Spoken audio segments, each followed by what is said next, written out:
Hi, I'm Mike Ryan. Our video today is titled High Graders, Claim Jumpers, and Other Varmints.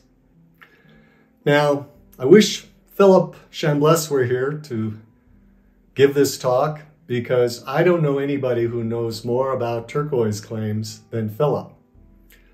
But right now, Philip is out mining turquoise. That's the way he makes his living. But this is a topic that is near and dear to him. And Philip is one of the most mellow, even-keeled people I've ever met. But one thing that will get him riled up is the topic of high graders and claim jumpers. So you're kind of stuck with me here today. But over the last 7 years, as I've been researching and writing these turquoise history books, I've learned a little bit about claims, so I think we can cover the topic a little bit. I want to start by reading from Turquoise in America, Part 1, Great American Turquoise Rush, 1890 to 1910.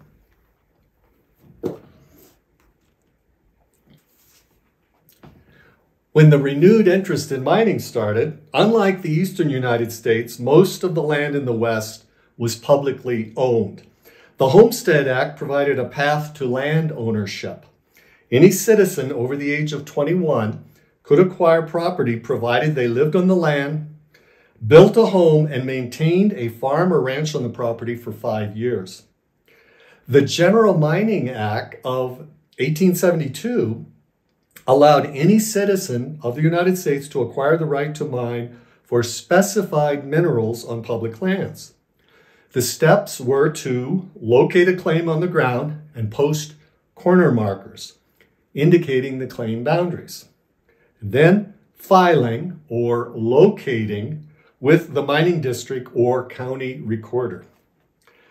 A claim owner needed to prove economically viable minerals were on the claim, and the annual assessment paperwork showing a minimum investment of $100 in either time or expense to develop it. A claim could be sold or transferred through a recorded deed, providing all assessment work was up to date. An unpatented claim allowed the owner to extract the subterranean minerals, but ownership of the surface land remained public domain. Additional surveys and expense were involved to patent a claim, wherein the U.S. government deeded both the surface and mineral rights to the claimant as private property. The claimant then had full ownership of the land, and it was placed on the county tax rolls.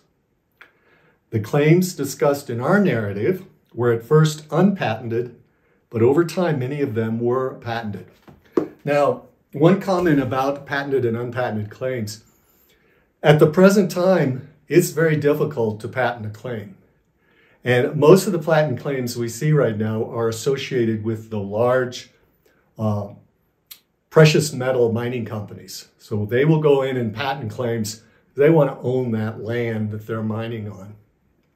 Most of the claims we're talking about for turquoise mining are unpatented. And as it says, that means it's still open to public land. You can't keep people off from going for recreation on that land. But the minute they start to take minerals from that, they're now violating your claim. In that Mining Act of 1872, that covered both placer and lode claims. Now, placer claims are associated more with streams where you have water. Think of the old miner panning for gold. With turquoise claims, they're all lode claims. This is hard rock mining.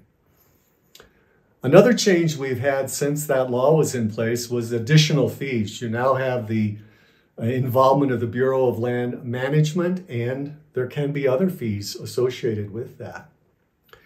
In 1992, there was a small miners exemption was put in place because as these fees started increasing, miners who had gone and said, hey, this is cheap, $100 a year, course, in 1872, $100 was a lot more expensive than 1982 or not even in 1992.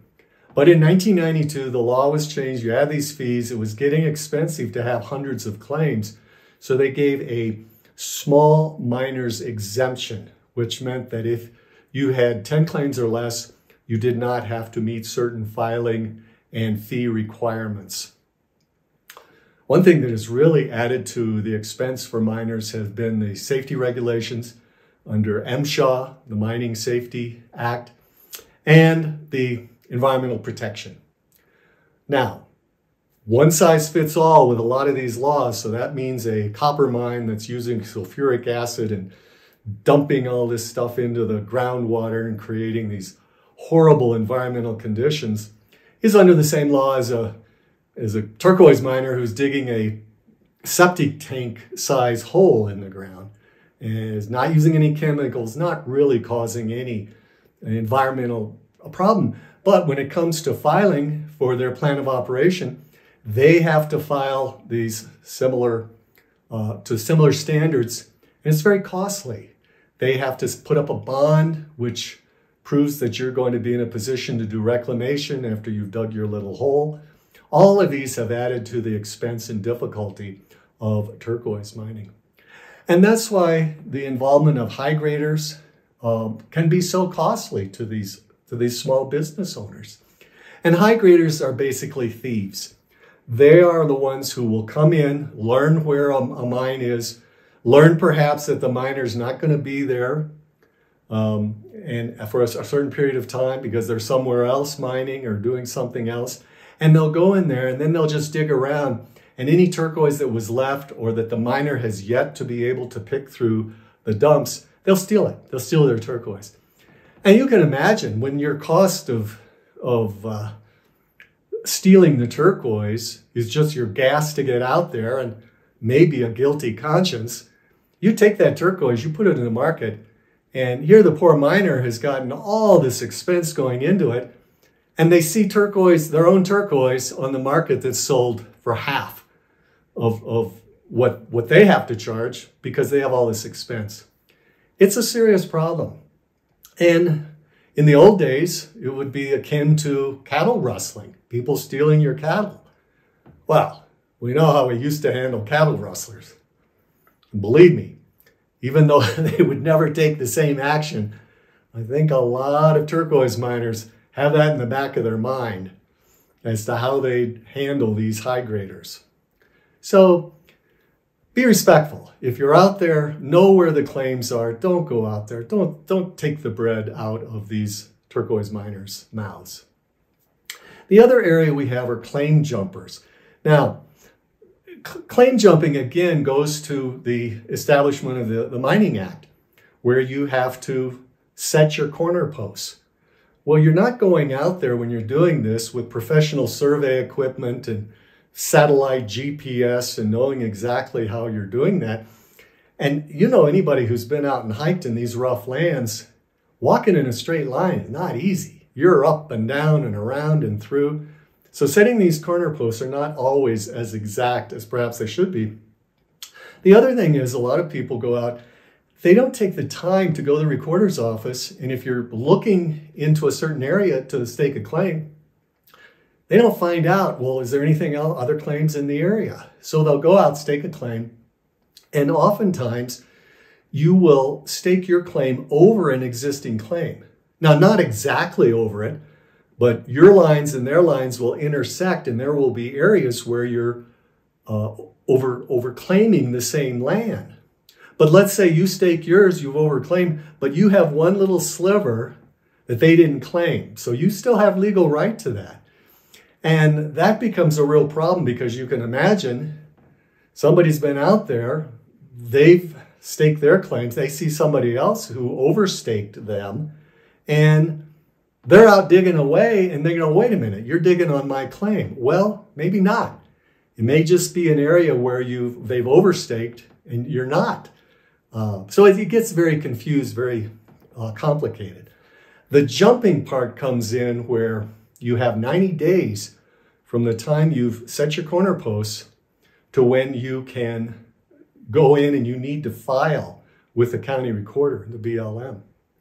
So what will happen is you're going out, you see some claim posts, you look at it, you see the date, and you go, wait a minute, they're still within their 90 days.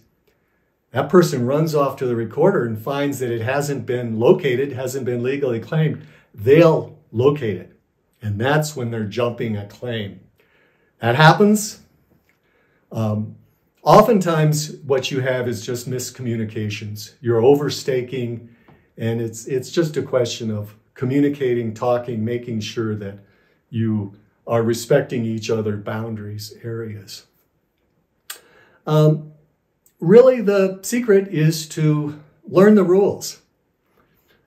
Certainly, don't high grade. Don't steal from these people. These people work so hard. They provide such a service, providing us this beautiful stone. Don't make it so hard for them. Don't steal their turquoise. That's an easy rule, okay? The next one is a little harder, because if you really want to be serious about turquoise mining, you need to learn the background. You need to spend some time in the recorder's office. You need to learn all the ins and outs about the proper way to file a claim and respecting the other's boundaries.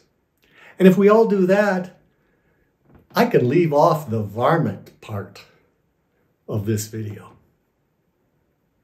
So, I hope you've enjoyed this secondhand, since Philip wasn't here, explanation about claims in turquoise.